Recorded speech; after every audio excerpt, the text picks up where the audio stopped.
Madras time, Shanmuga Pandya சரியான time. படைத்தலைவன்றது ஒரு தனி மனிதனுடைய போராட்டம் தான். காதல் காட்சி இல்லை, காமெடி இல்லை, தனி மனிதனுடைய இண்டிவிஜுவலாக நின்று போராடி அந்த 5 ஜீவன் யானையை மீட்டினவர் தான் கதை. இன்னொரு மெசேஜ், சில கோயிலெலாம் வந்து இந்த யானை போகலாம் பார்த்துருப்பீங்க. கோயில் திருவிழா நிற்க வைப்பாங்க, ஆசீர்வாதம் பண்ணுற மாதிரி கொள்கிற மாதிரி.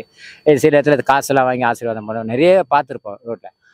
இனிமேல் கோயில் திருவிழாக்களில் நீங்கள் அந்த யானை நீங்கள் கேட்டு வாங்கினா, நிர்வாகம் ஆலய நிர்வாகம் அறநிலைத்துறை வாங்கினீங்கன்னா முதல்ல வந்து கால்நடை மருத்துவர் அந்த யானை செக் பண்ணுங்க, இது கரெக்டாக அந்த பொதுமக்களில் நிற்க வைக்கலாமா. ஏன்னா மதம் பிடிக்கும் யானை. ஆனால் இந்த படத்தில் வேற மாதிரி மதம் பிடிக்கிற மாதிரி காட்டுறாங்க. நான் அந்த கான்செப்ட் போறாமையில அந்த யானைக்கு மதம் பிடிக்கிற மாதிரி இருக்கான். உண்மையிலே யானைக்கு மதம் பிடிக்கும். நடந்தது தான், நம்ம தமிழ்நாட்டிலே நடந்தது. சமீபத்தில் நிறைய வீடியோ பார்த்தீங்கல்ல, யானை தூக்கி போட்டு சொயிட்டு அடிக்க எத்தனை பேர் இறந்தாங்க. புரியுதா சொல்லுது? அதை நம்ம எடுத்துக்கலாம், அந்த கதையில நம்ம எடுத்துக்கலாம். மதம் பிடிக்கக்கூடாது. என்ன நான் தான் சொன்னேன், 2 படமும் அந்த மாதிரி நடிச்சா மாதிரி எல்லாம் சொல்றாங்க. ஏற்கனவே 2 படம் நடிச்சாருன்னு சொல்லப்படும். ஆனால் இந்த படத்தில் ஏதோ ஒரு 30 படம் மேலே நடிச்சு அந்த இது இருக்குது. அதோட எஃபெக்ட், அவரோட ஃபைட்ஸு, அந்த கெத்து எல்லாமே இருக்கும். அவங்க அப்பாவோட ஸ்டைல், அந்த ஃபைட் அப்படியே இருக்குது. அவங்க அப்பாவுக்கு ஃபைட் மாஸ்டரே வந்து ராக்கி ராஜேஷ் தான். அதுக்கடுத்து இந்த படத்தில் யாருன்னு தெரியல, புதுமுகம் ஃபைட்டராக இருக்கலாம். அந்த ஸ்டைல் இருக்குதாங்க, அந்த காலு கீழு பஞ்சிங் கிச்சிங் எல்லாமே அந்த ஸ்டைல்ஸ் இருக்குதாங்க ஒரு மனுஷனுக்கு. அது கரெக்டாக இனிமேல் எந்த படம் கொடுத்தாலும் நான் சண்டை போடுறதுக்கு நான் ரெடியாக இருக்கிறேன். புரியுதா? எத்தனை பேர் வந்தாலும் தூக்கி போட்டு பந்தாடுறதுக்கு நான் ரெடியாக இருக்கிறேன். அதுதான் அந்த ஸ்க்ரீனில் தெரியுது. இன்னொரு விஷயம், விஜயகாந்தை காட்டுறாங்க, ஏவி தான். அது கோட் படத்தில் கூட வருவா போல, அவ்வளோ இது இல்லை. ஆனால் இந்த படத்தில் காமிச்சவொடனே நிறைய கிளாப்ஸு, சில பேர் அழுதுட்டாங்க. என் சீட்டு பக்கத்தில் கேட்குறாங்க, ஒரு அம்மா கேட்டாங்க. இல்லை கிட்டத்தட்ட ஒரு 50 மேலே வயசு இருக்கு. அவங்க கேப்டன் ஒரு ரசிகர் போகுது, தம்பி இந்த படத்தில் விஜயகாந்த் நடிச்சிருக்கிறாரா, இந்த படம் ஷூட்டிங்லாம் நடிச்சிருக்கிறாரா, இல்லை அதுக்கப்புறம் இறந்தாரா? புரியுதா சொல்லுது? அவர் இறந்த பிறகு நடிச்சதா இல்லை நடிச்ச பிறகு இறந்தாரா கேட்டாங்க. நான் என்ன சொல்றது, இல்லைம்மா நடிச்சுனே இருந்தாரு, அதுக்கப்புறம் தான் இறந்துட்டாருன்னு. ஏன்னா அவங்கள வந்து ஆறுதல் நான் படுத்தினேன். ஏன்னா அவங்க ஏவின்னு அவங்க நம்பக்கூடாதுல்ல, பொம்மைன்னு நம்பக்கூடாது, ஏவின்னு நம்பக்கூடாதுன்னு தான் நான் அவங்களுக்கு சமாதானம். ஓ அப்படியாப்பா, அதுக்கப்புறம் தான் இறந்தாரா அப்படின்னு கேட்டு அவங்களை சமாதானப்படுத்தினேன். ஏன்னா உண்மையை பொய் பேசிட்டேன் அவங்ககிட்ட. ஏன்னா அந்த அளவுக்கு அவங்க மேலே வந்து விஜயகாந்த் மேலே பற்று இருக்குதுன்னு தெரிஞ்சு போச்சு. அதனால் வந்து விஜயகாந்துக்கு வந்தாட ஸ்க்ரீனில் சூப்பர். இன்னொரு விஷயம் சொல்லிடுறேன், இளையராஜா பாட்டு அதுலேருந்து 3D எடுத்து இதில் போடுறாங்க. சமீபத்தில் பார்த்துருப்பீங்க, இளையராஜா சாங்கை தூக்கி ஒரு படத்தில் வச்சு ஒரே சர்ச்சை. என் பாட்டை எப்படி நீ ஒரிஜினல்ட்டு எடுத்துன்னு போடலாம், அந்த சாங்கை எடுத்துன்னு போடலாம் சொல்லி பார்த்துருப்பேன். நான் எந்த படம் சொல்ல மாட்டேன், அது கங்கை மரம்லாம் ரொம்ப வன்மையாக கண்டிச்சாப்பட. ஆனால் இதில் இளையராஜா அதில் ப்ரூட் பண்ணுறாரு, என் பாட்டுக்கு நான் தான் அந்த பாட்டு வைக்கணும். புரியுதா சொல்லுது? அந்த பேக்ரவுண்ட் மியூசிக்னு சொல்லுவாங்க. ஆனால் அவருக்கு அடிச்சுக்க பேக்ரவுண்ட் மியூசிக்கு எந்த கொம்பனாலே முடியாது. நான் வேணா எழுதி வச்சுக்கிறேன், நான் இப்போ கூட எழுதி வச்சேன். பேக்ரவுண்ட் மியூசிக்னா இளையராஜா தான். மியூசிக் எல்லாரும் போடுறாங்க தான், எம்எஸ் தேவா கிவா எல்லாரும் போடுறாங்க, ஏஆர் ரகுமான் எல்லாருமே போடுறாங்க தான், எனக்கு தெரிஞ்சு எல்லாமே போட்டவங்க தான். ஆனால் இளையராஜா பேக்ரவுண்ட் மியூசிக் யாருமே வந்து ஃபில்டர் பண்ண முடியல, ஃபுல் பண்ண முடியலையே, அது ஏன்னே தெரியல. அந்த அளவுக்கு பேக்ரவுண்ட் மியூசிக் இதில் இருக்குது, இந்த படத்தில் இருக்குது. இந்த படத்தில் இருக்குது தான் நான் சொல்ல வரேன். கண்டி அது வந்து ஜானி படத்தில் பேக்ரவுண்ட் மியூசிக் போட்டாலும் எடுத்துக்கலாம். பிரியான்னு ஒரு படம், அது என்ன பிஜிஎம் தெரியுமா? இப்போதான் பிஜிஎம்னு எல்லாருக்கும் தெரியுது. மொபைலில் பிஜிஎம் நல்லா இருக்குதான்னு கேட்குறாங்க, மீடியாலாம் கேட்குறாங்க பிஜிஎம்லாம் எப்படி இருக்குதுன்னு. ஆனால் அவர் அப்போவே பிஜிஎம் பண்ணியிருக்கிறாரு. புரியுதா? அதுக்கடுத்தது வந்து பிஜிஎம்ல ரொம்ப வந்து தேவா போட்டுக்கிறாப்புல பாட்சா. புரியுதா சொல்றது? இதுதான் அந்த சீன் வந்து வரும்போது ரசிகர்கள் வந்து ரொம்ப எமோஷனலாக இல்லை ஹாப்பியாக ஃபீல் பண்ணுறாங்க. ஒரு பக்கம் ஹாப்பி இருக்குது, ஒரு பக்கம் இல்லையேன்னு வருத்தப்படுறாங்க, ஒரு பக்கம் இருக்கிறாரு மாதிரி தோணுது. நிறைய பேர் அழுகுறாங்கன்னு அதுதான் சொல்றேண்ணே, அழுகுறாங்க. அதுதான் சொல்றேண்ணே, அது ஓப்பனிங்ல ஒரு இதெல்லாம் காட்டுறாங்க, அவருடைய இதெல்லாம் காட்டுறாங்க. என்னையா காசு காசு செத்தா அண்ணாக்கு ஒரு கொடியெல்லாம், எனக்குலாம் அதெல்லாம் ரொம்ப டச் தான் உண்மையாக. அதாங்க அதெல்லாம் காட்டணுன்னு நான் அப்படியே ரெக்கார்ட் பண்ணேன். நான் அது ஒரு டைலாக்லாம் நான் ரெக்கார்ட் பண்ணேன். ஆல்ரெடி இருக்குது, ஷார்ட்ஸ் எல்லாம் நிறைய ஒரு பேசுனது இருக்குது. இருந்தாலும் அதை அடிக்கடிக்கு அந்த வசனம் சொல்ல உண்மையிலேயே வந்து இறந்துட்டா அண்ணா ஒரு கயிறு தான் அறுத்துக்கிறாங்க. அவன் எவ்வளோ பெரிய ஆளாக இருந்தாலும் இருக்கிற சமயத்தில் 4 பேர் நல்லது பண்ணிட்டு போய் சேர்ந்துடலாம். அதுதான் எல்லா ஜனங்களை வந்து என்ன சொல்றாங்கன்னா, அவர் இருக்கிற நேரத்துல அவர் பயன்படுத்தல. நான் சொல்றது புரியா? இல்லாத நேரத்துல நம்ம ஃபீல் பண்றோம். இதுதான் உண்மை. இருக்கிற நேரத்துல அவர் யாருமே பயன்படுத்தல. எந்த சினிமா துறையும் அவரை பயன்படுத்தல. நான் சொல்லுவேன், இல்லாத நேரத்துல ஒட்டுமொத்த தமிழகமே அவர் வீட்டாண்ட இருந்தது. அவர் ஆபீஸ் ஆனது. உண்மையா? அவ்வளவு கூட்டம். அவ்வளவு கூட்டம் இருந்ததுன்னா, அவர் இருக்கிற நேரத்துல அவரை பயன்படுத்தாம இல்லாத போயிட்டு மார்ல தட்டின்னு கிடக்குறாங்க. இதுதான் கேப்டன். அவர் சம்பாதிச்சது கடைசியா வந்து மக்கள் சம்பாதிச்சது. ஃபர்ஸ்ட் எம்ஜிஆர். நான் அது வரணும் இந்த கான்செப்டுக்கு. ஏன்னா ஒரு சீன்ல சண்முக பாண்டியன் தன்னுடைய அம்மா போட்டாக்கு பிரேம் போடுறதுக்கு ஒரு 10 ரூபாய் ஞாபகத்தமாக ஒரு பிரேம் கல்ல கொடுப்பாப்புல. நீ நல்லா கவனிங்க. பிரேம் போட்டா கடையில வந்து எல்லா தலைவரும் இருப்பாங்க. கேப்டன் எம்ஜிஆரை தான் காட்டுவாங்க அந்த போட்டாவை. அங்க இருக்கு அந்த பிரேம் போட்டா கடையில் இருக்கான். நான் சொல்றது அப்ப எந்த அளவுக்கு எம்ஜிஆர் அவர் ஃபாலோ பண்ணி வந்துக்கிறாரு. அந்த சாப்பாடு விஷயம் அதுதான் எனக்கு காட்டுறாங்க. முதல் சோறு இலையில போட்டு பார்த்தவன்னு சொல்லி வரும். அதுதான் எம்ஜிஆர் ஃபார்முலா தாங்க அவர் கடைசி வரைக்கும் ஃபாலோ பண்ணாரு.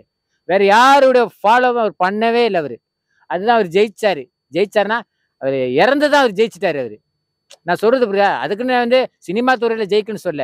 அவர் இறந்துதான் இவ்வளோ பேரு புகழ் இன்னைக்கு மக்கள் மனசுல ரொம்ப அதிகமா சம்பாரிச்சிட்டாரு. அதிகமா ஆகுது. முன்ன கேப்டன் வந்தாரு போனாரு நிறைய தாயகம் படம் நிறைய பார்த்துக்கிறேன். கேப்டன் சீனியர்ஸ்ல நிறைய எல்லா படமும் நான் பார்த்துக்கிறேன். இப்ராஹிம் ராவத்தல் டைரக்ஷன் பண்ணல நிறைய பார்த்துக்கிறேன். ஆனா அதுக்கப்புறம் வந்து நல்ல ஒரு மனிதரை அவர் இறந்த பிறதாங்க ஏத்துனாங்க. இதை அடிச்சு சொல்லுவேன், ஆணித்தனமா சொல்லுவாங்க. உண்மையிலே அந்த ஆபீஸ் ஒரு கோயிலாகிட்டாங்க. கோயில் தான் இது. அது கோயிலாகிட்டாங்க. அது நினைவாலும் கிடையாது. அது ஒரு கோவில். படம் சூப்பர். அப்பாவுக்கு பிறந்தது தப்பாம பிறக்குமா? தப்பானா தப்பா இல்லை. அவருடைய கான்செப்ட் ஃபைட்டு அப்படியே அது தெரியுது. ஹார்ட் ஒர்க் பண்ணிக்கிறாப்பட சண்முக பாண்டியன் உங்களுக்கு ஒரு தன்னம்பிக்கை வந்துச்சு. நானும் சண்டை போடுவேன் இனிமேல். எங்கள் அப்பா மாதிரி நானும் சண்டை போடுவேன்னு அந்த ஃபைட்டு தான். 2 ஃபைட்டு இருக்குது. எங்கள் அப்பா மாதிரி நானும் ஃபைட் பண்ணுவேன். எமோஷன் நிறைய இருக்குதுங்க அவர் மேலே. மூஞ்சில அந்த குழந்தைத்தனமான அந்த ஃபீலிங்னு சொல்லுவாங்க தெரியுமா? ஃபீலிங் சொல்லுவாங்க. அது அப்படியே இருக்குது. விஜயகாந்த் அப்படிதான் இருக்கும். ஒரு மாதிரியா இருக்கும். சண்டன் வந்தா புரியுதா சொல்றது? சண்டன் வந்து எப்படி அது இருக்குது. அவங்க அப்பாவோட சாயல் அப்படியே வந்து எமோஷனா அந்த யானை காணன்னு ஒரு பருதாம இருக்குது. சண்டன் வந்துட்டா களத்துல இறங்குறதுக்கு அது கரெக்டா இருக்குது. அது உண்மையிலே எல்லாருக்கும் பிடிக்குது. அதுதாங்க இளையராஜா. கரெக்டா இருந்துச்சு. ஏங்க ஒரு படத்துல பார்த்துருப்பேன், ஏதோ வச்சு ஆடுறாங்க இளையராஜா சாங்ல. ஏன் சண்டை போட்டுன்னு பாட்டு வைக்க கூடாதா? வாலிபத்தின் மன்மதன் லீலைகளை நம்ம இளையராஜா சாங்கு தானே அது. அதே மாதிரி அவரோட சாங்கு விஜயகாந்த் சாங்கு பண்ணி ஃபைட்டா ஆயிக்கிறாரு. அதுக்குன்னு சோகப்பட்டா வைக்க முடியும்? சோக சீனை வைக்க முடியும்? பொட்டு வைத்த ஒரு தங்க கூடம் பூமிக்கு நீ மகுடன்னா அங்க யாரு ஃபைட் பண்றது? தன் மகன். அதுதான் எடுத்துக்காட்டுது இளையராஜா அந்த வரி, பாட்டுடைய வரி சண்முக பாண்டியனுக்கு எடுத்துக்காட்டுது அந்த சாங்கு. தவறா நினைக்க இது. அதுதான் அங்க ஒரிஜினாலிட்டி, இளையராஜாவோட ஒரிஜினாலிட்டி. ஹீரோனே இல்லையங்க. அதை நான் தான் சொல்றேன். காமெடியக்காரே இல்லை, ஹீரோனே இல்லை, காதல் காட்சி இல்லை, காமெடியும் இல்லை, தேவையே இல்லை. ஒரு தனி மனிதன் போராட்டத்துக்கு யாருமே தேவையில்லையே. நான் காப்பாற்ற போக வேண்டியது காதலியா? என் கூட எதுக்கு காமெடி மேனு? என்னுடைய குழந்தைய காப்பாற்ற போகிறேன் யானை. அதை நான் பார்த்துக்கிறேன். தன்னம்பிக்கை இருக்குது. அதான் படைத்தலைவன். நான் சொல்றது புரியுதா? படைத்தலைவனா படமே அப்படியே கும்பலா எடுத்துன்னு போய் சண்டை போடுறதா? தனி ஒரு மனிதனா இருந்ததுதான் படைத்தலைவன். கும்பலா சேர்ந்து போய் காப்பாத்துறது கிடையாது. புரியுதா? தனி ஒரு மனிதன் படைத்தலைவனா அது இராணுவத்துக்கு சமம். இராணுவத்துக்கு சமம் தான் இந்த படம் சொல்லுவேன் கண்டி. அதுதான் படைத்தலைவன். இராணுவமும் எடுத்துக்கலாம். புரியுதா? இந்த படம் இதுக்கு முன்னாடி 2-3 டைம் வந்து டேட் அறிவிச்சாங்க, ரிலீஸ் டேட்டு. அதுக்கப்புறம் சில படங்களை வச்சு தள்ளி வச்சாங்க. இப்போ ரிலீஸ் ஆயிருக்கு. இப்போ சரியான டைம்ல ரிலீஸ் ஆயிருக்கா? எப்படி பாக்குறீங்க? கண்டிப்பா சரியான. அதான் சொல்றேன், மெட்ராஸ் டைமு சண்முக பாண்டியன் சரியான டைம். டிவி பேர் தான் மெட்ராஸ் டைமு. புரியுதா? இங்கதான் படம் ரிலீஸ் ஆகிக்குது. வெளியத்துலாம் ஆகிக்குது. அவரு டைமிங் நல்லா இருக்குது இப்போ. அதனால இந்த தேதியில அறிவிச்சுக்கிறாங்க. புரியுதா? அப்போ ரிலீஸ் ஆகலாம் டைம் சரியில்லைன்னு தான் அர்த்தம். இதில் நம்ம எடுத்துக்கணும், டைமிங் தானே இப்போ எல்லாமே. இப்போ மூட நம்பிக்கை இருக்குதா இல்லையான்னு தெரியல, ஆன்மீக ராகு காலம் யமகண்டம் எதுக்கு பார்க்குறாங்க? நம்ம நேரத்துக்கு போனால் நேரத்துக்கு வரணும், அது வரணும் தானே சொல்கிறாங்க. ஒருத்தர் இறந்தா கூட ராகு காலம் யமகண்டம் பார்க்குறாங்க, தெரியுமா அவனுக்கு? நான் வந்து இந்து முறைப்படி தான் நான் பேசுகிறேன். நான் மற்ற மதங்களை எப்போ எடுக்கிறாங்க, ஆனால் அவங்களும் பார்ப்பாங்க தான், கண்ணுக்கு தெரியாமல் பார்ப்பாங்க. புரியுதா? கண்ணுக்கு தெரியாமல் பார்ப்பாங்க. நம்ம கிட்ட வந்து அது அதெல்லாம் நம்பிக்கையில் தூக்குடா கீக்குடானுவாங்க. கிடையாது, அதுக்கு டைம் இருக்கும். அந்த நேரத்தில் தான் எடுக்கணும். இறந்தவங்களோட ஆத்மா அது அங்கேயே இருக்கமா. புரியுதா சார்? இதெல்லாம் வந்து எங்கள் அப்பா அம்மாலாம் கற்றுக் கொடுத்து தான். ராகு காலத்தில் நம்ம போகாதரா, வெளியே போகாதான்னு சொல்லுவாங்க. அதுமாரி அந்த டைமிங்கில் அவங்களுக்கு சரி இருக்காது ரிலீஸ் பண்ணது. இது அதுக்குன்னு தேட்டர் கிடைக்கல, அதெல்லாம் கிடையாது. ரசிகர்களையும் தாண்டி இந்த படம் ஜெனரல் ஆடியன்ஸுக்கு எந்த அளவுக்கு போய் சேரும், பிடிக்கும்? இது எல்லாருக்கும் போய் சேரும். 2 விஷயம், அரசாங்கத்துக்கு போய் சேரும், பசுவை கொல்லக்கூடாது, அதை காட்டுறாங்க. இன்னொரு விஷயம், யானை பாகன். புரியுதா? ஒரு யானை வளர்க்குறான்னா சாதாரண இல்லை. நாய்க்கு கூட சோறு போட்டுடலாம், பூனைக்கு கூட பால் ஊற்றலாம், ஆனால் யானைக்கு கட்டி மேய்க்க முடியாது. கரெக்டா? யானை கட்டி தீனி போட முடியாது. புரியுதா? அதாவது இந்த யானை பாகன் கோயில் திருவிழாக்கள் உங்களுக்கு கூப்பிட்டானா அறநிலைத்துறைக்கிட்ட கன்சல்ட் பண்ணி, ஃபாரஸ்ட் டிபார்ட்மெண்ட்டு, கால்நடை மருத்துவர்லாம் கன்சல்ட் பண்ணி யானை ஹெல்த்தாக இருக்குதா, கோயிலுக்கு 2 நாள் கேட்டுக்கிறாங்க. புரியுதா சொல்கிறது?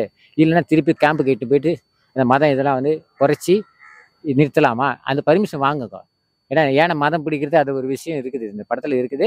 ஆனால் இந்த படத்தில் மதம் பிடிக்கிறது வேறு விதமாக தான் காட்டுறாங்க. சூழ்ச்சினால அந்த யானைக்கு மதம் பிடிக்க வைக்கிறாங்க. ஆனால் உண்மையிலே வந்து யானைக்கு மதம் பிடிக்க தான். இந்த படத்தில் வந்து 2 மெசேஜ் தான். சில கோயில் திருவிழாக்கள்லாம் வந்து ஆடு, புரியுதா, கோழி பலி கொடுக்குறாங்க. தென் மாவட்டங்களில் போனால் தெரியும் இருக்குது. ஆனால் அதில் பசுமாடு, அதான் கதையே. பசுமாடு கொல்றது மத்திய அரசு தடை பண்ணிக்குது, பசுமாடை கொல்லக்கூடாதுன்னு. அந்த பசுமாடை கொல்ற காட்சியை வந்து சென்சார் வந்து அனுமதிச்சிங்கன்னா நடந்தது தான், அது நடந்த கதை தான். இது படம் எல்லாத்துக்கும் பொருந்தும், சென்டிமெண்ட்டுக்கும் பொருந்தும், சோஷியல் மெசேஜும் இருக்குது.